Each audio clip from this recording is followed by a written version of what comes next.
Normality बात करते हैं किसमें? नॉर्मेलिटी का मतलब होता है कि अभी तक हम लोग बात कर रहे थे कि मोल्स के बारे में। नॉर्मेलिटी बात करता है इक्विवेलेंट मोल्स के बारे में।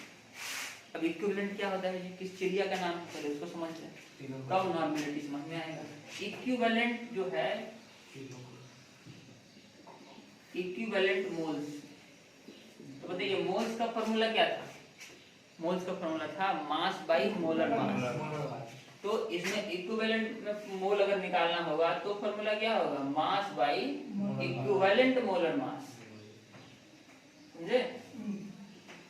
मतलब मास में मोलर मास से डिवाइड करेंगे तो मोल आएगा, लेकिन मास में अगर हम इक्विवेलेंट मोलर मास से डिवाइड कर देंगे तो क्या आ जाएगा? हाँ, सो रहे हैं, सो रहे हैं, उठा उठा के पटकेंगे, सब सोना गायब हो जाएगा।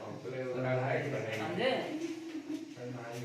इक्विवेलेंट मोलर मास जो है ये कैसे निकलेगा जी? मोलर मास तो आप लोगों को पता होगा। मोलर मास पता है कि नहीं पता है? देखिए मोलर मास किसको बोलते हैं? हाइड्रोजन का होता है 1, कार्बन का होता है 12, पता है सब? सोडियम का होता है 23, एल्युमिनियम का होता है 27। तो ये सब तो हुआ मोलर मास। इक्विवेलेंट मोलर मास किसको बोलेंगे? इक्विवेलेंट मोलर मास निकलता है एक फॉर्मूले से। फॉर्मूला ये है, equivalent molar mass equal to molar mass is equal to molar mass by valency.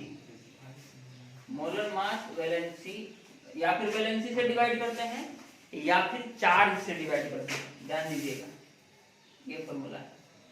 इसका क्या फॉर्मूला है जी?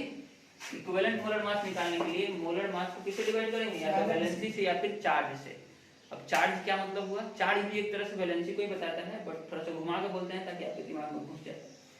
वैलेंसी का मतलब है जब एलिमेंट्स दिए रहते हैं, जैसे कहा जाए कि 25 ग्राम सोडियम घोला गया है, 50 ग्राम सोडियम एल्युमिनियम घोला गया है, हाइड्रोजन घोला गया है, कार्बन घोला गया है। इसमें एलिमेंट के बारे में है, और एलिमेंट का होता है वैलेंसी। तो अगर हाइड्रोजन का इक्विवेलेंट निकालेंगे तो इसके वैलेंसी को इससे डिवाइड कर देंगे, तो हाइड्रोजन का वैलेंसी भी 1 और मोलर मास भी 1, 1/1 1। समझ में आया? तो इसका तो नहीं चेंज हुआ। सोडियम का 23 होता है और इसका वैलेंसी भी 1 ही होता है, तो 23/1 23। इसका मोलर मास और इक्विवेलेंट सेम हो गए। मैग्नीशियम का कितना होता है? मैग्नीशियम का होता है 24, लेकिन इसका वैलेंसी होता है 2, तो 24/2 बदल गया, 12 आ गया। समझ में आया? तो इक्विवेलेंट मोलर मास वैलेंसी के आधार पे बदल रहा है। अगर कंपाउंड होगा तो उस केस में क्या होगा? तो वैलेंसी किसके लिए यूज कर रहे हैं? वैलेंसी यूज कर रहे हैं एलिमेंट के लिए, और चार्ज किसके लिए यूज कर रहे हैं? कंपाउंड के लिए। कंपाउंड मतलब NaCl या फिर MgCl2। तो जब उसको तोड़िएगा आप कंपाउंड को, NaCl को अगर आप तोड़िएगा तो कैसे टूटता है? Na प्लस और Cl माइनस। तो कोई भी एक चार्ज से डिवाइड कर देना, या प्लस से या तो माइनस से। तो टोटल मास लिखिए इसमें। सोडियम का कितना होता है? 23, और क्लोरीन का कितना होता है? 35.5। तो 58.5 आएगा, और डिवाइड किससे करना है? 1 से। चार्ज या तो प्लस या तो माइनस, ऐसा नहीं कि प्लस माइनस दोनों से डिवाइड करना है। आया समझ में? तो कोई चेंजेस नहीं होगा। यानी कि चार्ज जब एक रहेगा, एक एक में टूटेगा, तो वही मोलर मास हो जाएगा और वही इक्विवेलेंट मोलर मास हो जाएगा। लेकिन अगर चार्ज एक से ज्यादा में टूटता है, जैसे H2SO4, उसका होता है 98, लेकिन H2SO4 को जब तोड़िएगा तो H पे आएगा 2 प्लस और SO4 पे आएगा 2 माइनस। तो वहां पर डिवाइड किससे करेंगे? 2 से। तो ये तोड़ने भी MgCl2, Mg पे आएगा 2 प्लस और Cl पे आएगा 2 माइनस। तो वहां से भी आप पकड़ सकते हैं कि Mg हो तो Mg का वैलेंसी 2 होता है, फिर 2 से डिवाइड करना है वहां पे। समझ रहे हैं? yes, तो उस बात पे निर्भर करेगा कि चार्ज कितना आ रहा है। तो यहाँ से हमको क्या निकल जाएगा? इक्विवेलेंट मोलर मास। क्या निकल जाएगा? इक्विवेलेंट मोलर मास। और नॉर्मेलिटी जो है इक्विवेलेंट मोलर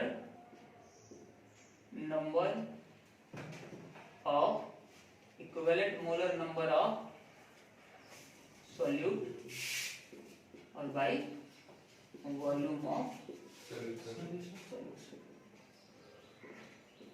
मतलब सेम टू सेम किसके जैसा है? मोलरिटी के जैसा ही है। बस चेंज क्या हो गया है? मोल की जगह पे, नंबर ऑफ मोल की जगह पे इक्विवेलेंट मोलर का जो है नंबर लिखना पड़ रहा है। और इक्विवेलेंट मोलर का नंबर तो हम बताएं कैसे निकाला जाएगा, यार बताएं कि नहीं? तो सिंपल सा बात है कि इक्विवेलेंट मोलर नंबर अगर आपको निकालना हो तो फॉर्मूला क्या बन जाएगा जी? इसका फॉर्मूला क्या बन जाएगा?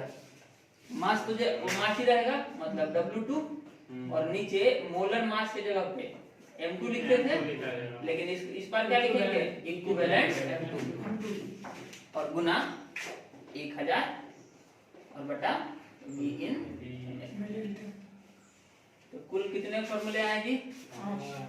देखिए ध्यान से, 1 2 3 4 5 हो गया, 5 फॉर्मूला है जो कि किसमें आ रहा है?